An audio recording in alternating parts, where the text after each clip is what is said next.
Hi అండి. అందరూ ఎలా ఉన్నారు? నేనైతే చాలా బాగున్నాను. మీరందరూ ఎలా ఉన్నారో ఒక చిన్న కామెంట్ చేయండి. ఈ డిజైన్ మీరు చూసినట్లయితే నా ప్రీవియస్ వీడియోస్‌లో ఈ డిజైన్ అయితే ఒక 4, 5 శారీస్‌కి అయితే ఈ డిజైన్ వేశానండి. సో, కస్టమర్ నాకు ఇదే డిజైన్ కావాలి, మీ దగ్గర కాస్ట్ రీజనబుల్‌గా ఉంది అనేసి నాకు మళ్ళీ అనేది కస్టమర్ అనేది ఈ డిజైన్ కావాలి అన్నారు. సో, వాళ్ళకి నేను తీసుకున్న కాస్ట్ వచ్చేసి 350 రూపీస్ అండి. ఇవి షేప్ చేసుకోవడానికే మనకు టైం పడుతుంది. సింగిల్ బీడ్‌తో అయితే యూజ్ చేశాను. దీనికి నేను వచ్చేసి సిల్క్ థ్రెడ్స్ అయితే తీసుకున్నాను. ఇవి 200 స్టాండ్స్ 200 తీసుకున్నాను. ఇలా మనకి డబుల్ ఫోల్డింగ్ వస్తే 400 అయితే వస్తది. సింగిల్ బీడ్ మనకి ఇలా ఈ బీడ్స్ అయితే తీసుకున్నాను, ఫ్లవర్ బీడ్స్ అనేది. సో, ముందు నేనైతే ఇలా థ్రెడ్ అనేది తీసుకున్నాను. ఇది వచ్చేసి 4 స్టాండ్ తీసుకున్నానండి. ఇటు 4 వస్తుంది, ఇటు 4 వస్తుంది. ఇప్పుడు వచ్చేసి నీడిల్కి అనేది ఇలా ఒక థ్రెడ్ తీసుకొని ఒక ఎడ్జ్లో ఇలా 3 అయితే వేసుకున్నాను. ఇలా దీన్ని మనం ఓపెన్ చేసుకోవాలండి. ఓపెన్ చేసుకున్న తర్వాత ఇక్కడ నీడిల్కి అనేది ఒక బీడ్ అనేది తీసుకోవాలి. ఒకటే తీసుకోవాలండి. ఒకటి తీసుకున్న తర్వాత దీన్ని ఇలా పైన కనాలి. పైన కానీ నెక్స్ట్ దీన్ని ఇలా ఓపెన్ చేసి ఇటు సైడ్ ఉన్న దారానికి నీడిల్ అనేది తీసి ఇలా రెండు పట్టుకొని అయితే ఈ నీడిలు కింద నుంచి అనేది పైనకి తీయాలండి. నీడిలు మీరు గుర్తుపెట్టుకోండి, పైనుంచి అసలు తీయొద్దండి. నీడిలు కింద నుంచి మాత్రమే తీయాలి. ఇలా మనం లాగామంటే బీడ్ అనేది స్ట్రైట్గా ఉన్నది ఇలా వచ్చేస్తుంది, క్రాస్ వచ్చేస్తుంది. తర్వాత మళ్ళీ సేమ్ ఇందాకట్లాగే థ్రెడ్, వన్ సైడ్ థ్రెడ్ అండి. అది మీరు ఏ సైడ్ అయినా పర్లేదు, వన్ సైడ్ తీసుకొని 2 బీడ్స్ అయితే తీసుకుంటున్నాను. ఇప్పుడు 2 బీడ్స్ అండి. ఇటు సైడ్ మనం 1 అయినా తీసుకోవచ్చు, 2 అయినా తీసుకోవచ్చు, అది మన ఇష్టము. కానీ నేనైతే ఇక్కడ 2 తీసుకున్నాను. ఇటు సైడ్ వచ్చేసి నేను మళ్ళీ 1 బీడ్ అయితే తీసుకుంటున్నాను. 1 బీడు అది మన ఇష్టం అండి. ఇటు సైడ్ నేనైతే 1 తీసుకున్నాను, ఇటు 2 తీసుకున్నాను.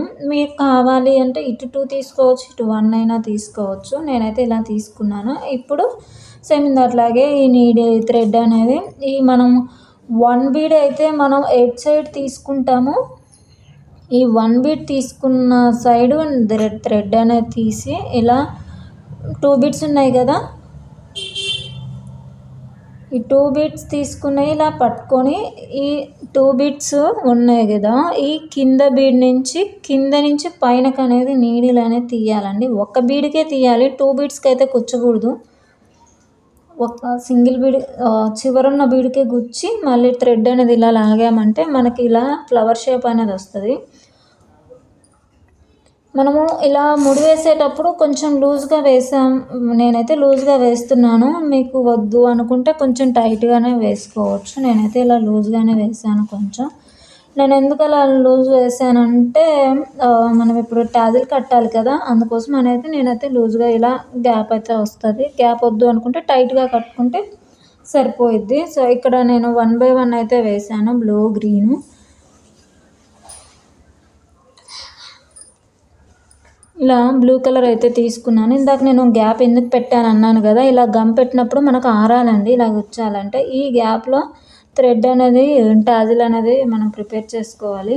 ఇలా నేను మనకి ఎంత లెంత్ కావాలో అంత లెంత్ అయితే ఉంచుకున్నాను. నేను టాజిల్ కొంచెం పొడవుగా పెట్టానండి. థ్రెడ్ ఎక్కువ తీసుకున్నాం కదా, పొడవు ఉంటే బాగుంటుంది ఈ డిజైన్కి అనిపించి థ్రెడ్ అయితే పెట్టుకున్నాను. ఇప్పుడు మనం జరీ అయితే తీసుకున్నానండి. ఇలా కుచ్చుకోవాలి. కింద నుంచి అయితే కుచ్చానండి. మనకి ఇలా ఎంత కావాలి అనుకుంటే అంత మనకి బాగుంటుంది అని అనిపించేటట్టు అయితే మనం కట్టుకోవాలి జరీతో. ఈ గ్యాప్ లేదు అనుకున్నప్పుడు ఇందాక మీకు చెప్పాను కదా టైట్గా కట్టుకోమని. టైట్గా కట్టుకున్నప్పుడు ఏంటంటే మనకి కింద థ్రెడ్ అనేది ఎక్స్ట్రా థ్రెడ్ ఉంటుంది కదా, ఆ థ్రెడ్ ఓపెన్ చేసి థ్రెడ్ మధ్యలో టాజిల్ అనేది పెట్టి 3 వేయాలండి. అప్పుడు 2 టైప్స్ అయితే యూజ్ చేసుకోవచ్చు మనం టాజిల్ని. నేనైతే ఇలా కొంచెం గ్యాప్ ఇచ్చి అయితే టాజిల్ అనేది కట్టాను. శారీలో మనకి 2 కలర్స్ ఉంటాయి కాబట్టి నేనైతే శారీకి బార్డర్ వచ్చేసి ఈ కలర్ వచ్చిందండి. శారీ కలర్ అయితే ఇది. పళ్ళు మనకి కొంచెం డిఫరెంట్గా ఇచ్చాడు. సో, నేను పళ్ళు కలర్ అయితే యూజ్ చేయలేదు. ఈ 2 కలర్సే యూజ్ చేశాను. 1 బై 1 టాజిల్స్ అయితే వేసాను. ఇవి నేను 2 ఇంచ్‌కి ఒకటి, 2 ఇంచ్‌కి ఒకటి అట్లా అయితే వేసానండి. మీకు కావాలి అనుకుంటే 1 ఇంచ్‌కైనా ఏసుకోవచ్చు. 1 ఇంచ్ కనుక ఏస్తే కాస్ట్ అయితే ఎక్కువ అవుతదండి. ఇలా నేను 2 ఇంచ్‌కి ఒకటే ఏసాను. ఈ డిజైన్ ఎలా ఉందో ఒక చిన్న కామెంట్ అయితే చేయండి. మనకి టాజిల్స్ అన్నీ కంప్లీట్ అయిన తర్వాత ఇలా అయితే వస్తాయండి. చాలా బాగుంది డిజైన్ అయితే. మీకు ఎలా ఉందో ఒక చిన్న కామెంట్ అయితే చేయండి. మీకు ఎవరికైనా కావాలి అనుకుంటే డిస్క్రిప్షన్‌లో నా నంబర్ ఇస్తాను. కాంటాక్ట్ అవ్వండి. నో కాల్స్ అండి. ఓన్లీ వాట్సాప్ మెసేజెస్ మాత్రమే.